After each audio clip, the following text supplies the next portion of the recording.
ಹಲವಾರು ಬಾರಿ ಹೇಳಿದ್ರು ಅವ್ರ ವಿದ್ಯಾರ್ಥಿ ಅವರೇ ಹೇಳಿದ್ರು. ಒಂದೊಂದ್ ಕಡೆ ಹೇಳಿದ್ರೆ ನಾನು ಸ್ಕೂಲ್ ಹೋಗಿಲ್ಲ, ಒಂದೊಂದ್ ಕಡೆ ನಾವು ಕಾಲೇಜ್ ಹೋಗಿಲ್ಲ. ಈ ಸಡನ್ ಆಗಿ RTI ಕೂಡ ಅವ್ರು ಸಿಗ್ತಾ ಇಲ್ಲ. ಇವರು ನನ್ನ ಕ್ವಾಲಿಫಿಕೇಶನ್ ಕೇಳ್ತಾ ಇರಲ್ಲ. The same constitution that allows the prime minister to stand for election, the same constitution allows me to stand for election. ಈಗ ಅವರಿಗೆ ಅರ್ಹತೆ ಇದ್ರೆ ನಮಗೂ ಅರ್ಹತೆ ಇದೆ. ಯಾವ ಸಂವಿಧಾನ ಅಡಿಯಲ್ಲಿ ಒಬ್ಬ ಪಂಚಾಯತಿಂದ ಹಿಡ್ಕೊಂಡು ಪಾರ್ಲಿಮೆಂಟ್ ಆಗ್ತದೆ ಅದೇ ಮಾಡ್ತಾರೆ. ನಮ್ಮ ಈಗ ಎಕ್ಸ್ಟರ್ನಲ್ ಕ್ವಾಲಿಫಿಕೇಶನ್ ಕೇಳ್ತಾ ಇರಲ್ಲ, ಕೊಟ್ಟಿದ್ದೀನಲ್ಲ. ಯಾವ ಫಿಲಿವೇಟ್ ಅಂತ ಕೇಳ್ತಾರೆ, ಕೊಡ್ತೀವಿ. ಅವ್ರನ್ನ ಫಿಲಿವೇಟ್ ಕೊಡಿಸಿ. ಏನಂದ್ರೆ ಡಿಸೈನರ್ ಸರ್ಟಿಫಿಕೇಟ್ ಬೇಕಾ, ಡಿಪ್ಲೊಮಾ ಬೇಕಾ, ನಮ್ದು 10th ಸ್ಟ್ಯಾಂಡರ್ಡ್ ಮಾರ್ಕ್ಸ್ ಕಾರ್ಡ್ ಬೇಕಾ? ನಾನು ಓದಿದ್ದು ಅರ್ಮಾನ್ ಸ್ಕೂಲ್ ಅಲ್ಲಿ ಪೂರ್ಣಪಟ್ಟ MES ಕಾಲೇಜಲ್ಲಿ ಓದಿದ್ದು, ಅದಾದ್ಮೇಲೆ ರೆಡಿ ಇನ್ಸ್ಟಿಟ್ಯೂಟ್ ಓದಿದ್ದು. ಈಗ ಹೇಳ್ತಾ ಇದ್ದೀನಿ, ನನ್ನ ಸ್ನೇಹಿತರು ಗೊತ್ತಾಗಿದೆ. ನಮ್ಗೆ ಕಾಲೇಜ್ ಸೀನಿಯರ್ಸ್ ಆಗಿದ್ದಾರೆ, ಕಾಲೇಜ್ ಜೂನಿಯರ್ಸ್ ಆಗಿದ್ದಾರೆ, NSU ಕಾಲೇಜ್ ಪ್ರೆಸಿಡೆಂಟ್ ಆಗಿದ್ದೆ, ಸೆಕ್ರೆಟರಿ ಆಗಿದ್ದೆ. ಈಗ ಗೊತ್ತಿದೆ, ಮೋದಿ ಅವರು ಗೊತ್ತಿದೆ.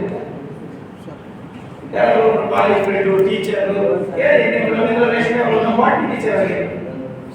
ಈಗೆಲ್ಲ ಸಂಪಾದಕರ ಇದ್ದಾರೆ. Botany teacher. ಹೀಗೆ ನಾವು ಉದಾಹರಣೆ ಕೊಡ್ತಾ ಇದೀವಲ್ಲ ಸ್ವಾಮಿ, ಅಲ್ಲೇ ಉದಾಹರಣೆ ಇದೆ. ನಿನ್ನೆ unqualified prime minister. See, constitutionally he qualifies to be the prime minister. ಅದರ ಬಗ್ಗೆ ನಾವು ತಕರಾರಿಲ್ಲ. ನೀವು ಪ್ರಿಯಾಂಕಗೆ ಅವರ ಕ್ವಾಲಿಫಿಕೇಶನ್ ಬಗ್ಗೆ ಬಿಜೆಪಿ ಅವರು ಎಷ್ಟು ಪ್ರೀತಿ ತೋರಿಸ್ತಾ ಇದ್ದೀರಾ, ಅಷ್ಟೇ ಪ್ರೀತಿ ಪ್ರೈಮ್ ಮಿನಿಸ್ಟರ್ ತಗೊಂಡು ಕೊಡಿ. ನಾವು ಹೆಮ್ಮೆ ಪಡ್ತೀವಿ. I am proud my leader Rahul Gandhi is a economics post graduate. I am proud my leader Rahul Gandhi has studied economics. He understands economics. He understands macroeconomics. He understands microeconomics. Like that. Our leader, I am also proud of my prime minister that he done XYZ. The very ನನಗೆ ಇದ್ದಿರಲ್ಲ. ಎಲ್ಲರಿಗೂ ಇಲ್ಲಿ ಏನು ಕೇಳ್ತಾರಲ್ಲ. ಕಾರ್ಯಕರ್ತರಿಗೆ ticket ಕೊಟ್ಟು ಗೆಲ್ಲಿಸಿ ಅಂತ ಎಲ್ಲರೂ ಯಾರ್ಯಾರು ಕುಟುಂಬ ರಾಜಕೀಯದಲ್ಲಿ ಇದ್ದಾರೆ ಯಾಕಂದ್ರೆ ಒಂದು EWS ಕ್ಯಾಟಗರಿಯಿಂದ ಬೆಂಗಳೂರು ಸೌತ್ ಟಿಕೆಟ್ ಕೊಟ್ಟು MP ಟಿಕೆಟ್ ಕೊಟ್ಟು ಮಾಡಿಸೋದಾಗಿತ್ತಲ್ಲ ತೇಜಸ್ವಿ ಸೂರ್ಯ ಅವರು. ಯಾಕೆ ಮಾಡಿಸಿಲ್ಲ? ಯಾಕೆ ರವಿ ಸುಬ್ರಹ್ಮಣ್ಯ ಅವರ ಹಳೆಗೆ ಕೊಟ್ಟರು? ಜಗದೀಶ್ ಶೆಟ್ಟರ್ ಅವರ ಬದಲಿಗೆ ಕೊಟ್ಟೋದಾಗಿತ್ತಲ್ಲ. ಈಗ ಬರೇ ಬಡತನ ಇದ್ರೆ ನಾವೇ ನೋಡ್ತೀವಿ. ನಮ್ಗೆ ಉದ್ದೇಶ ಮಾಡ್ತಾ ಇಲ್ಲ ಇವರೆಲ್ಲ. ಹೋಗಿ ಫಸ್ಟ್ ನಿಮ್ಮ ರಾಷ್ಟ್ರೀಯ ಭವಿಷ್ಯ ನೋಡ್ಕೊಳ್ಳಿ. ನಾನು ಸೆಟಲ್ ಆಗಿದ್ದೀನಿ, ರಾಧಾಕೃಷ್ಣ ಸೆಟಲ್ ಆಗ್ತಾರೆ, ಇಲ್ಲ ಗುರುಗಿಯರು ಡಿಸೈಡ್ ಮಾಡ್ತಾರೆ. ನಿಮ್ಮ ಭವಿಷ್ಯದ ಏನಿದೆ ಅದನ್ನ ಹೇಳ್ರಿ ಫಸ್ಟ್. ನಾನು ಹೇಳ್ತಾ ಇಲ್ವಾ, ಜನರು ಬಿಜೆಪಿ ಕಾರ್ಯಕರ್ತರು ಹೇಳ್ತಾ ಇದ್ದಾರೆ, ನಾನು ಈಶ್ವರಪ್ಪ ಅವರ ಧೈರ್ಯ ತೋರಿಸ್ರಿ, ರವಿಯವರೇ ಅಂತ ಹಾಕ್ಬೇಡ್ರಿ ನೀವು ಅಂತ ಅವ್ರ ಕಾರ್ಯಕರ್ತರು ಹೇಳಿದ್ರೆ ನಾನಲ್ಲ. ಎಲ್ಲ ಮಿನಿಸ್ಟರ್ಗಳು ಗೋವಾ ಪಟಾನೆ ನೀವು ತಗೊಂಡ್ರಿ ಹಂಗೆ I am the government spokesperson. ಅಲ್ಲ ಎಲ್ಲ ಮಿನಿಸ್ಟರ್ಗಳು I am the government spokesperson. Official government spokesperson. If CD Ravi has a problem with it, it is his problem. Krishna Bairood, Dinesh Gundrau, Santosh Ladal, ನಾನು. Yes, government ಪಟಾನೆ ಇದೆ ನಮಗೆ. ಅದೇ ಪ್ರತಿವಾಗಿ CM ಅವರು ಎಲ್ಲ ಇಲಾಖೆಗೂ letter ಬರೆದಿರೋದು. ಈ 4-5 ಜನ ಏನು ಸರ್ಕಾರದ ವಕ್ತಾರರಿದ್ದಾರೆ ಅವರಿಗೆ ಏನೇ ಮಾಹಿತಿ ಕೇಳಿದ್ರು ಕೂಡ ತಕ್ಷಣವಾಗಿ ಕೊಡಬೇಕು ಅವರು. Yes, I am government spokesperson. I am going to defend my government. I am here to talk about my government. ಈಗ ಅವ್ರ ಸ್ಪೋಕ್ಸ್ಪರ್ಸನ್ ಇದ್ದಾರಲ್ರಿ, ಅವ್ರ ಸ್ಪೋಕ್ಸ್ಪರ್ಸನ್ ಇದ್ದಾಗ ಹೇಗಿದ್ದು ಗೊತ್ತಾ ಸರ್?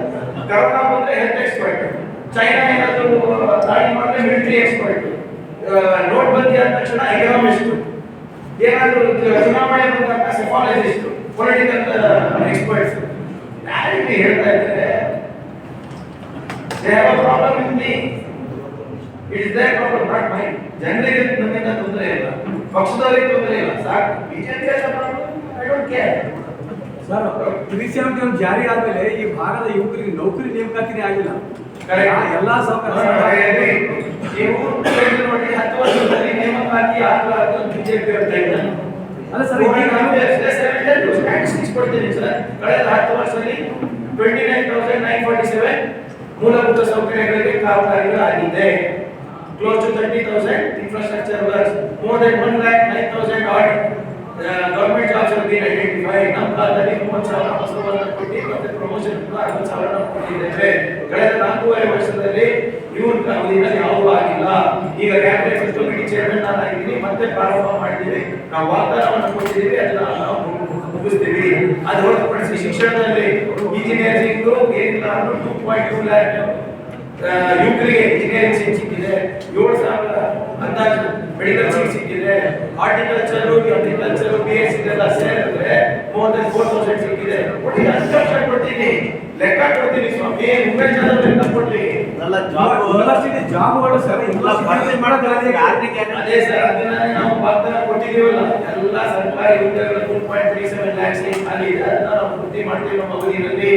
4.5 ವರ್ಷ ತುಕ್ಕು ಹಿಡಿದಿತ್ತು ಈ ಸಬ್ ಕಮಿಟಿನ ತುಕ್ಕು ಹಿಡಿದಿತ್ತು. ಯಾರಿಗೂ ಸಬ್ ಕಮಿಟಿ ಅಧ್ಯಕ್ಷರು ನಿಮ್ಮ ಶ್ರೀರಾಮ್ ಅವರು, ಅವ್ರದೇನು ಮೇನ್ ಉದ್ದೇಶ ಏನು, ಒಳಕಾಡುವುದನ್ನ 371 ಜೆ ಸೇರಿಸಬೇಕು ಅಂತ ಅದ್ರ ಬಗ್ಗೆ ಮಾತಾಡಿದ್ದಾರೆ. ಅದು ಎಚ್ ಕೆ ಪಾಟೀಲ್ ಬಂದ್ರೆ ಅವರು ಹಾಗೆ ಮಾಡಿದ್ರು, ಎಲ್ಲರೂ ಹಾಗೆ ಮಾಡ್ತಾರೆ ಇದ್ದಾರೆ. ಎಚ್ ಕೆ ಪಾಟೀಲ್ ಸೇರಿಸ್ಬೇಕಂತ ಮಾಡಿದಾರಲ್ಲ ಸರ್. ಗದಗಿ ಮತ್ತೆ ಹಿಂದೆ 5 ವರ್ಷದಿಂದ ಕಾಂಗ್ರೆಸ್ ಅವರು ಅವ್ರ ಜೊತೆ ನಕಲಿ ಮಾಡ್ಕೊಂಡು ಅವ್ರನ್ನ ಎಂ ಪಿ ಮಾಡಿ ಅವ್ರನ್ನ ಅನೌನ್ಸ್ ಮಾಡೋರು ಕಾಂಗ್ರೆಸ್ನವರು. ಮೊದಲು ಅದಕ್ಕೆ ಉತ್ತರ ಕೊಡಿ.